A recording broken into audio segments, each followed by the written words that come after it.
Je vous propose une méditation sur le texte de l'Annonciation que nous trouvons dans l'évangile de Luc, au chapitre 1, versets 26 à 38.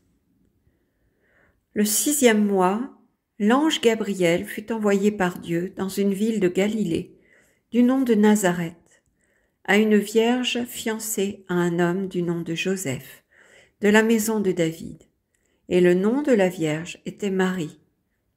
Il entra et lui dit : « Réjouis-toi, comblée de grâce, le Seigneur est avec toi. » À cette parole, elle fut toute troublée, et elle se demandait ce que signifiait cette salutation. Et l'ange lui dit : « Sois sans crainte, Marie, car tu as trouvé grâce auprès de Dieu. Voici que tu concevras dans ton sein et enfanteras un fils, et tu l'appelleras du nom de Jésus. Il sera grand et sera appelé fils du Très-Haut. Le Seigneur Dieu lui donnera le trône de David, son père. Il régnera sur la maison de Jacob pour les siècles, et son règne n'aura pas de fin. Mais Marie dit à l'ange : « Comment cela sera-t-il puisque je ne connais pas d'homme ?»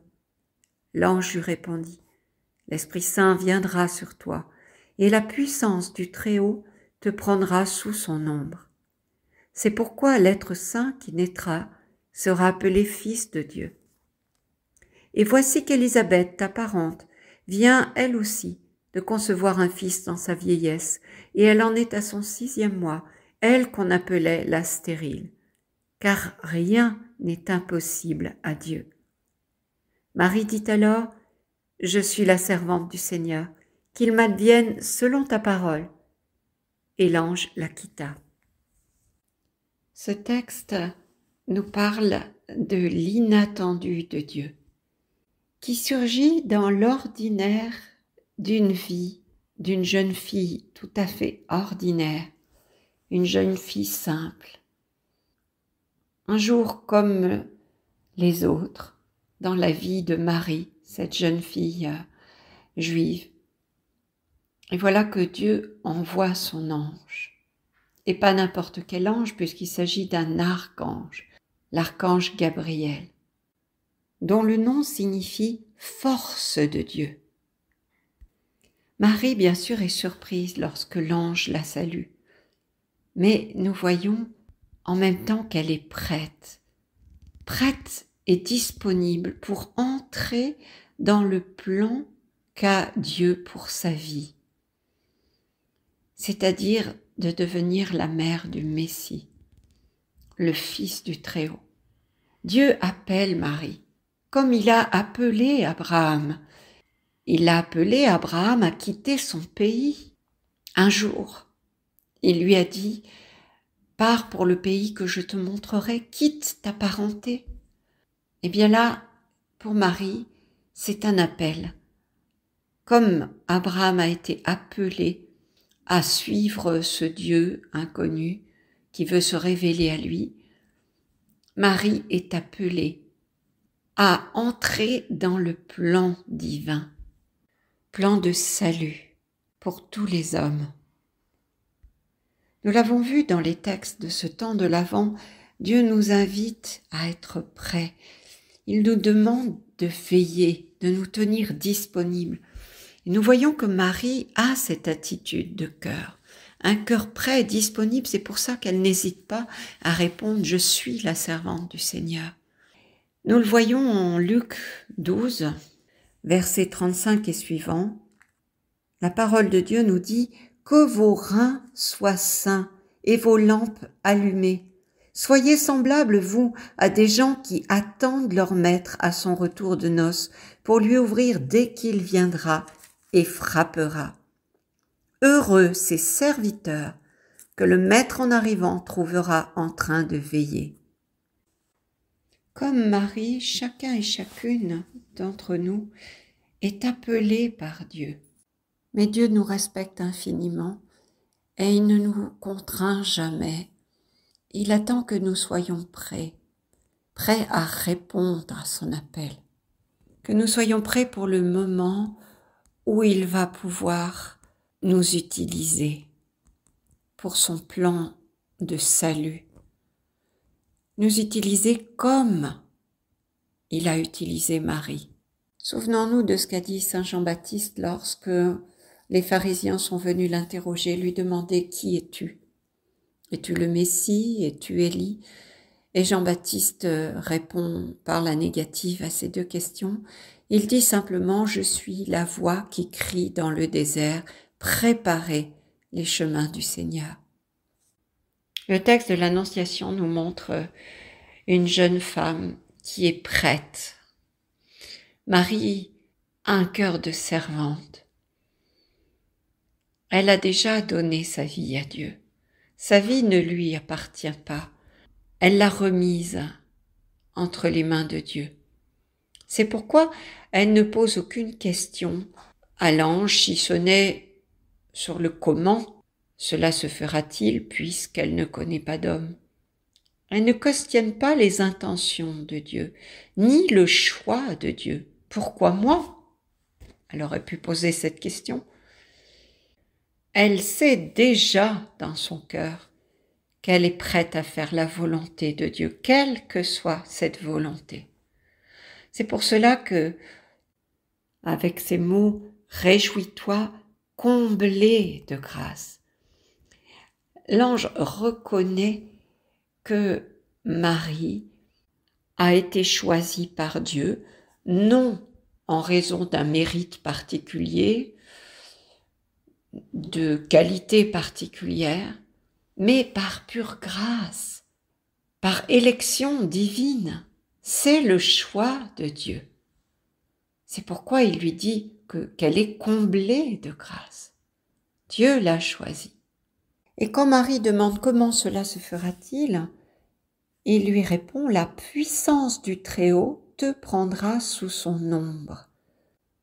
Ainsi, nous voyons que la conception du Fils de Dieu est purement l'œuvre de l'Esprit Saint. La seule chose qui est attendue de Marie, c'est la foi. C'est qu'elle croit que rien n'est impossible à Dieu. Cette parole que dit l'ange pour lui signifier que la grossesse de sa cousine est tout simplement l'œuvre de Dieu. Il l'invitait à activer sa foi en la capacité de Dieu de réaliser l'impossible. L'impossible en tout cas sur le plan humain. C'est cette même foi qui nous fait bouger les montagnes. Cette foi qu'avait Jeanne d'Arc, peut-être certains d'entre vous ont vu ce reportage à la télévision hier, ce film d'animation, sur ce magnifique personnage de Jeanne d'Arc, qui tout simplement croit à ce que lui disent ses voix et obéit, tout simplement. Ainsi Marie et Jeanne d'Arc, dont je parlais à l'instant, adhèrent au plan de Dieu. Dieu recherche des cœurs capables de croire à l'impossible, de croire que Dieu peut et veut passer par eux. Marie est totalement disponible à la volonté et à l'action divine, à son plan de salut. Normalement, quand un enfant est conçu dans un couple, il est toujours le fruit d'un désir humain. L'enfantement naturel, la procréation naturelle, dépend du désir de la chair, celui que l'on a de perpétuer l'espèce, qu'on en soit conscient ou pas d'ailleurs. Il vient d'un désir physique, peut-être aussi parfois de transmettre un héritage familial. On va faire des enfants pour perpétuer une lignée, même si donner la vie fait partie du plan original de Dieu créateur, qui dit en Genèse 1, 28, « Multipliez-vous et remplissez la terre », et même si c'est une bonne chose, il se mêle bien souvent à un désir égoïste, qui peut conduire parfois, comme on le voit aujourd'hui, à un enfant quand je veux. Et si un enfant est conçu en dehors de la planification que je m'étais faite de mon existence, de ma vie, eh bien, je peux choisir, la femme en tout cas peut choisir d'avorter, d'interrompre cette grossesse pour en mettre en route une quand le moment lui conviendra mieux. Et puis, il y a aussi, d'un autre côté, l'enfant à tout prix. On le voit maintenant, ces recours à la PMA, voire à la GPA, gestation pour autrui, qui est tout simplement le droit à l'enfant. J'ai droit d'avoir un enfant. Qu'en est-il de la vie donnée par Dieu, de la vie donnée pour Dieu? Lorsque nous regardons Marie, c'est cela que nous voyons. Ce désir qui est en Marie d'être au service de la vie divine.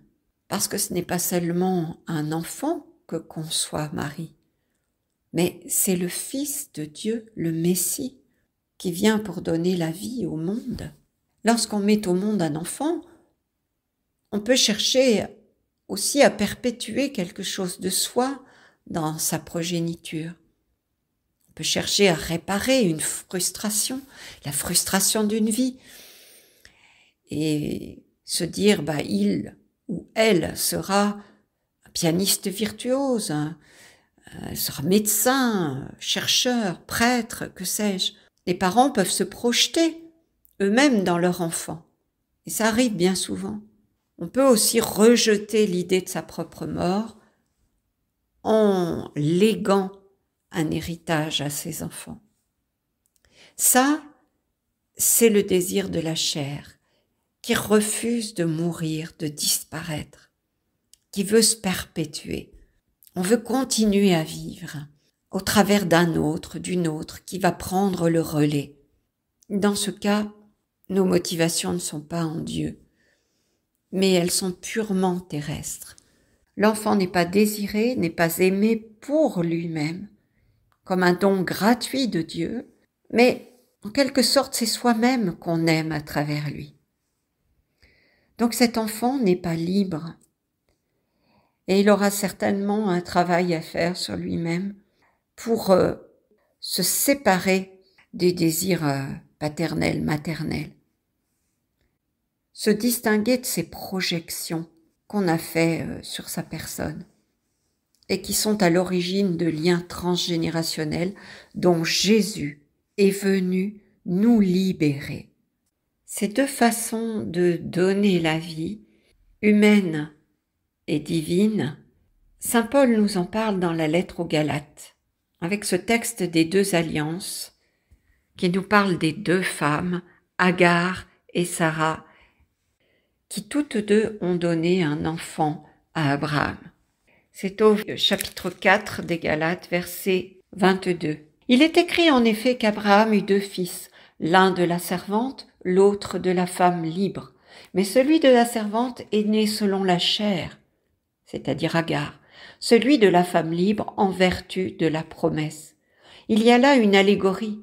Ces femmes représentent deux alliances. La première se rattache au Sinaï et enfante pour la servitude, c'est Agar, car le mont Sinaï est en Arabie et elle correspond à la Jérusalem actuelle qui de fait est esclave avec ses enfants.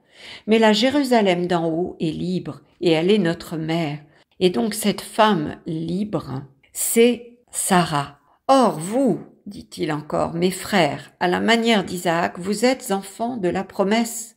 Mais comme alors l'enfant de la chair persécutait l'enfant de l'esprit, il en est encore ainsi maintenant.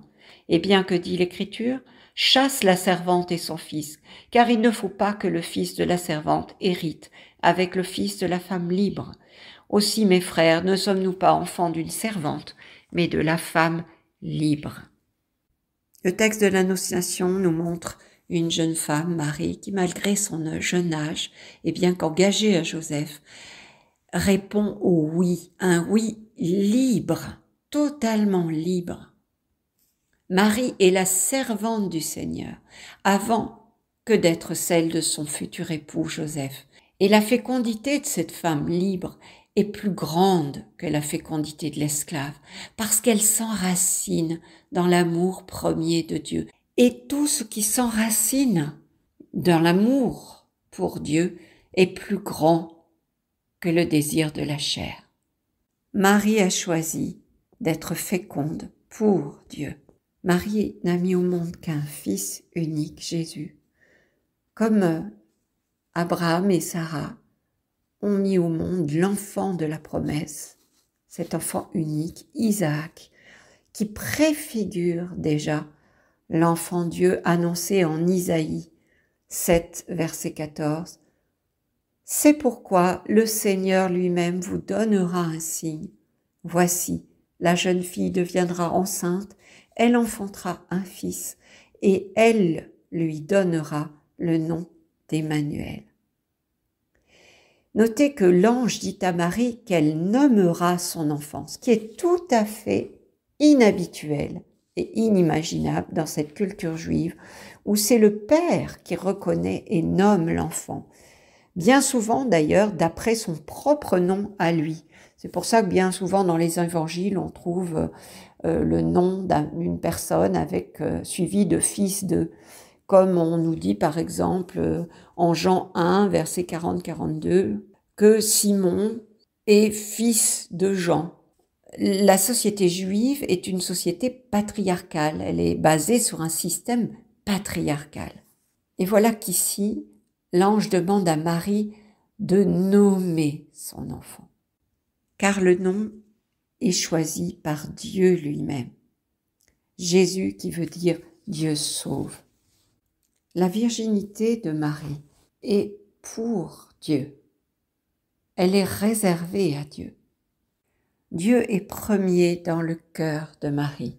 Il est aussi premier dans son corps. C'est la foi de Marie, donc son amour premier pour Dieu, qui nous a donné Jésus. Souvenons-nous de ce qu'a dit Jésus à ses disciples. Celui qui vient à moi sans me préférer à son père, sa mère, frères et sœurs, etc. L'amour pour Dieu doit être premier. À l'exemple de Marie, car nous pouvons la prendre pour exemple, c'est notre foi enracinée dans un amour d'élection pour Dieu qui continue de porter Jésus au monde, de manifester qu'il est vivant éternellement. Et puis ce qui me frappe aussi dans ce texte, c'est la paix du cœur de Marie. Comme Marie est paisible, elle est toute donnée dans la confiance en Dieu. Elle s'en remet complètement à lui. Et nous savons que elle s'en remet totalement à Dieu pour révéler à Joseph la conception extraordinaire de cet enfant. Car Joseph aurait pu la répudier. Marie laisse à Dieu l'initiative. Et c'est Dieu qui révélera à Joseph, dans un songe, la vérité sur la conception de l'enfant qu'elle porte en elle. On peut dire que Marie ne s'est pas contentée d'écouter la parole de Dieu, mais elle la met vraiment en pratique. Et je pense à certains passages de psaumes, peut-être des versets que vous connaissez comme moi, le psaume 117, verset 8. « Mieux vaut s'appuyer sur le Seigneur que de compter sur les hommes » ou le psaume 15. « Garde-moi, mon Dieu, j'ai fait de toi mon refuge » ou encore le psaume 90. « Quand je me tiens sous l'abri du Très-Haut et repose à l'ombre du Puissant, je dis au Seigneur, mon refuge, mon rempart, mon Dieu dont je suis sûr. » Alors regardez Marie, priez en contemplant Marie dans ce mystère de son annonciation, c'est demander à Dieu la paix du cœur, d'un cœur qui se repose en Dieu et en Dieu seul.